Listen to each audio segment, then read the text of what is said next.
ఊళ్ళు అంటే చింతమంది కట్టించిందంటే కొంచెం బాడీల వరకు ఆగస్టాల్లోనే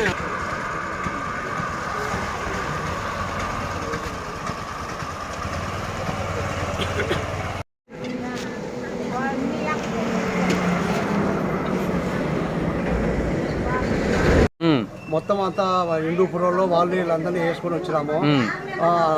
ధర్మారం వచ్చినాము. ధర్మారం నుండి కదిరి వచ్చినాక ఇక్కడ వచ్చినాక బండి సైడ్కి బీకిందో ఏమో 4:30 అప్పుడు ముందర కరెంట్ పోల్ ఉంటే కరెంట్ పోల్ కాగింది. ఒక ఇద్దరు డెత్ అయినారు, ఓ 10 మంది గాయాలైనారు.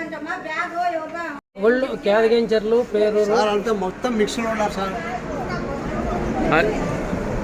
అదే అక్కడ నుండే వచ్చినాము, ఇక్కడ వచ్చేసరికి తూగినాము. అది ఈరోజు ప్రొద్దున్నే ఒక చిన్న దురదృష్టకరమైన సమాచారం అందింది. అనంతపూర్ నుంచి ఒక టూరిస్ట్ బస్సులో దేవాలయ దర్శనానికని బయలుదేరారు. తెల్లవారుజామున 5 గంటలకి అనుకోకుండా బస్సు బోల్తా పడడం వల్ల దాదాపు 21 మంది మన హాస్పిటల్కు వచ్చారు గాయాలతో. దాంట్లో 4 కొంచెం తీవ్ర గాయాలయ్యి వాళ్ళకి ఫస్ట్ ఎయిడ్ ఇచ్చి చిత్తూరు గవర్నమెంట్ హాస్పిటల్కు తరలిస్తున్నాము. మిగిలిన వాళ్ళు చిన్న చిన్న గాయాలతో ఇక్కడే మన హాస్పిటల్లో అడ్మిషన్ పెట్టామండి. దీంతోపాటు 2 స్పాట్లోనే చనిపోవడం జరిగింది. ఆ 2ని కూడా మన మార్చిడికి తరలించాము. వాళ్ళకి పోస్ట్ మార్టం చేయడానికి అన్ని కార్యక్రమాలు జరుగుతూ ఉన్నాయి. ఇది మాత్రం చాలా దురదృష్టకరమైన విషయం.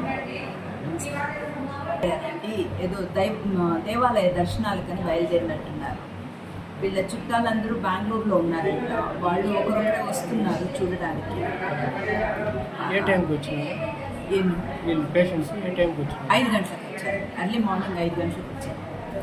అప్పటి నుంచి ఇంకా స్టెబిలైజ్ అయ్యారు అందరూ. ఆల్మోస్ట్ 21 మందికి అయితే మాత్రము ప్రాణహాని లేదు. దురదృష్టం ఏమంటే 2 స్పాట్లోనే డెత్ అయ్యారు.